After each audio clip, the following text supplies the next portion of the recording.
Mientras Guatemala se desangraba en una guerra civil, desde el exilio Rigoberta Menchú, una indígena maya quiché, denunciaba al mundo la tragedia de su patria. La Premio Nobel de la Paz está próxima a llegar al Ecuador, revestida de un triunfo legal, haber logrado que el Estado sea sancionado por la quema intencional de la Embajada de España en Guatemala, donde murieron 37 personas, entre ellas su padre. Su proximidad con Ecuador no es nueva. Su respaldo a los indígenas amazónicos que enjuiciaron a la petrolera Chevron por daños ambientales ha sido público y frontal. Aquí su historia.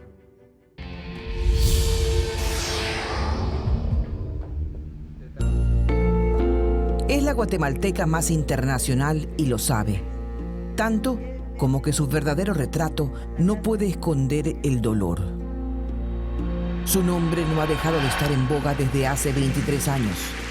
Ahora como querellante del juicio contra Guatemala, logrando una sentencia de crimen de Estado por la quema de la Embajada Española, un hecho acaecido 35 años atrás.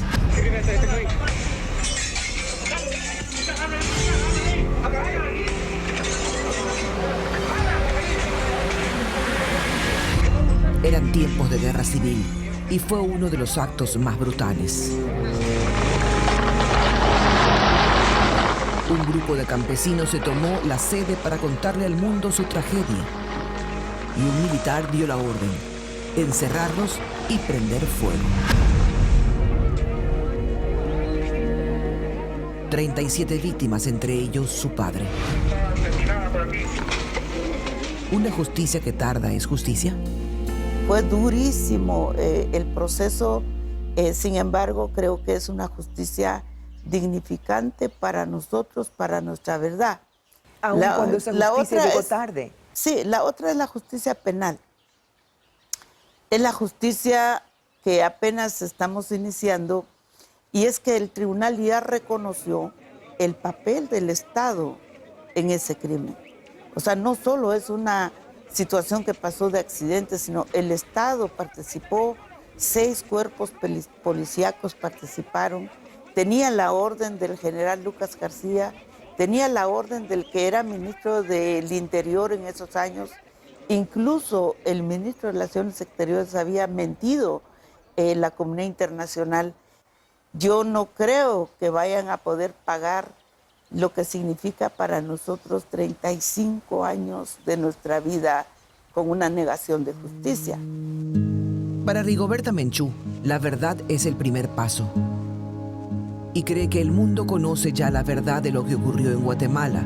Un genocidio, dice.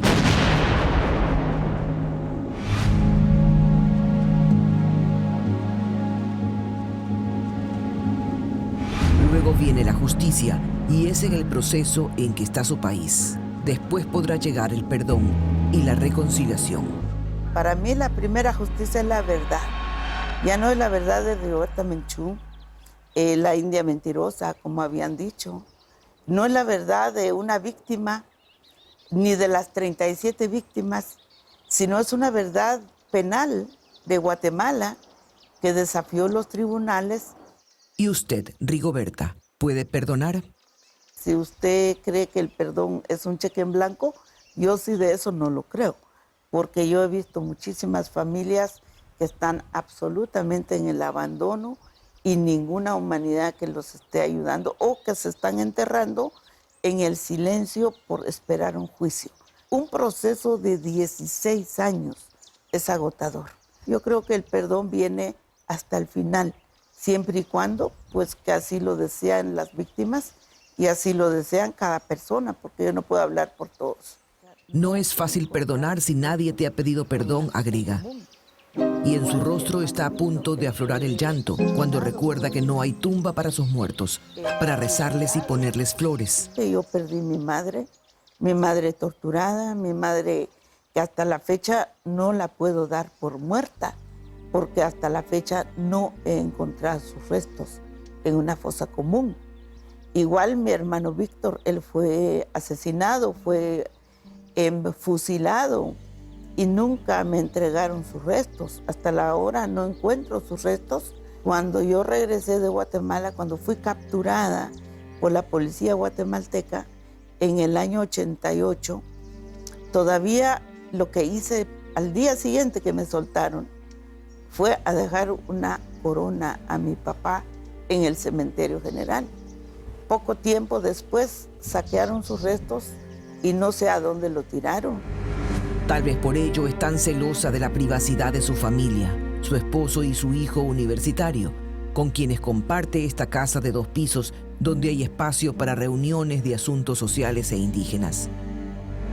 Está convencida que no habrá desarrollo en Guatemala sin superar el racismo. Aquí el racismo es institucional, el racismo es ya un parámetro mental, un parámetro incluso mental. Entonces, ¿cómo combatirla?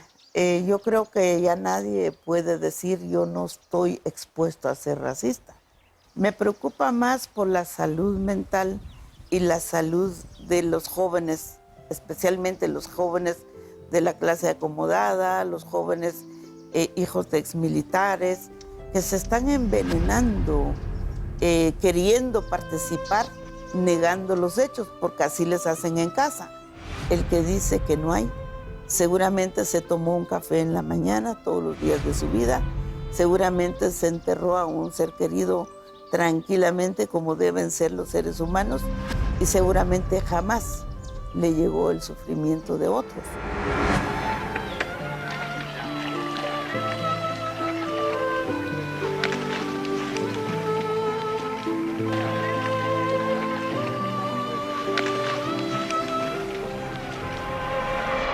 Rigoberta Menchú Tum nació en el poblado de San Miguel de Ospantán el 9 de enero de 1959, un año antes de que empezara la guerra civil. Es una indígena maya quiché que siendo adolescente fue a trabajar como empleada doméstica a la capital. La lucha armada se llevó a su padre. 2 de sus hermanos fueron a las filas rebeldes.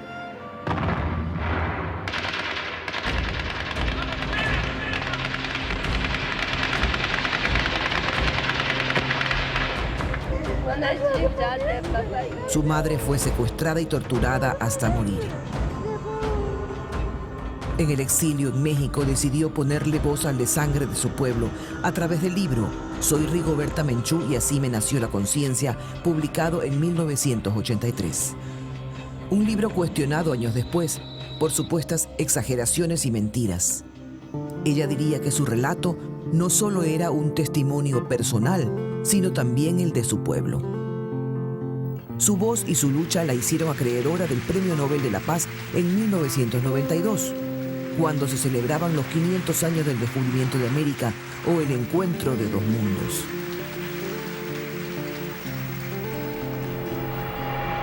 «23 años después, en su casa de Guatemala, dice que aún resta por hacer mucho en favor de los pueblos indígenas y que ha sido por ellos que decidió en el pasado buscar 2 veces la presidencia de la República sin éxito.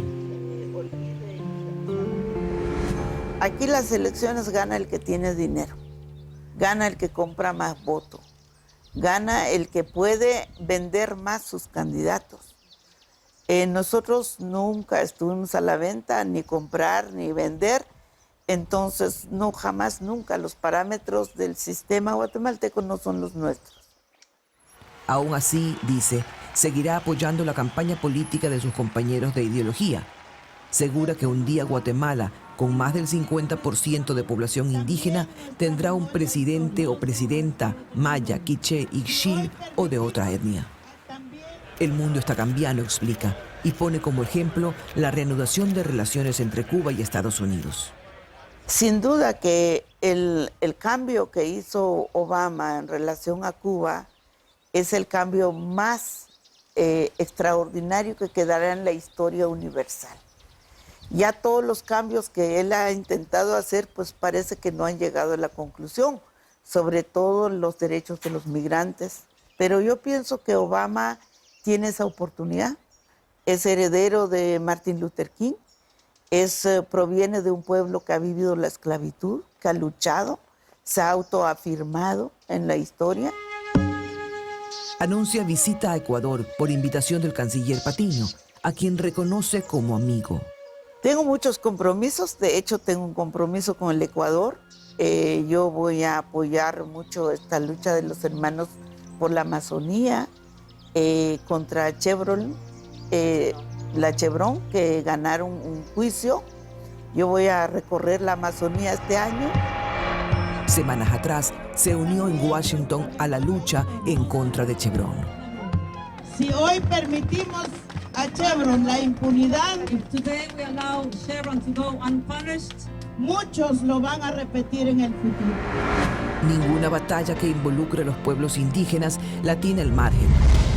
Ella es Rigoberta Menchú, a quien el dolor de su pueblo le dio una conciencia monumental, provista de una voz de gigantes, herencia de sus ancestros mayas.